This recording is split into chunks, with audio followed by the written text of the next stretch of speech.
Dean might be a boring guy to Stan, at least when they met that time at Bob's Big Boys in Los Alamenos.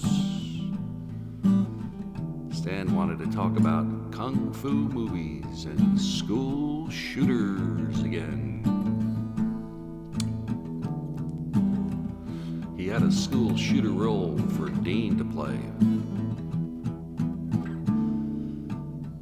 He thought Dean was perfect for the role, but they needed to shoot it before he got too old.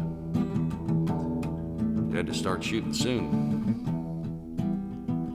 Very soon. Whatever. That's besides the point, you see. Stan equates a simple guy that doesn't want to talk about violence all the time with being weak, but we won't go so far. We won't go so far to call him a bully. You can do that if you want. He does need to broaden his perspective beyond that of just the violence and shots of feet. Time to grow up, little fella. Just because you're not into guns and watching ultraviolence and talking about ultraviolence, this doesn't make you weak. You could have PTSD from the war, or be a pacifist, or fill in the blank.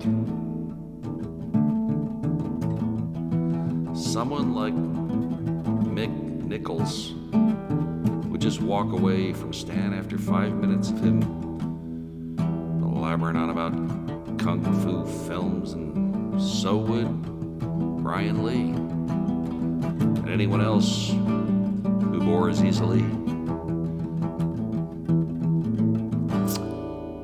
Stan's voice is a very particular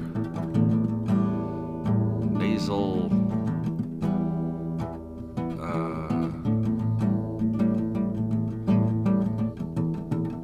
whatever. Dean is not just a spectacular actor, but he's such a nice guy that he actually sat there nodding his head for over an hour while Stan waffled on about kung fu films and how Dean was the perfect person to play a school shooter.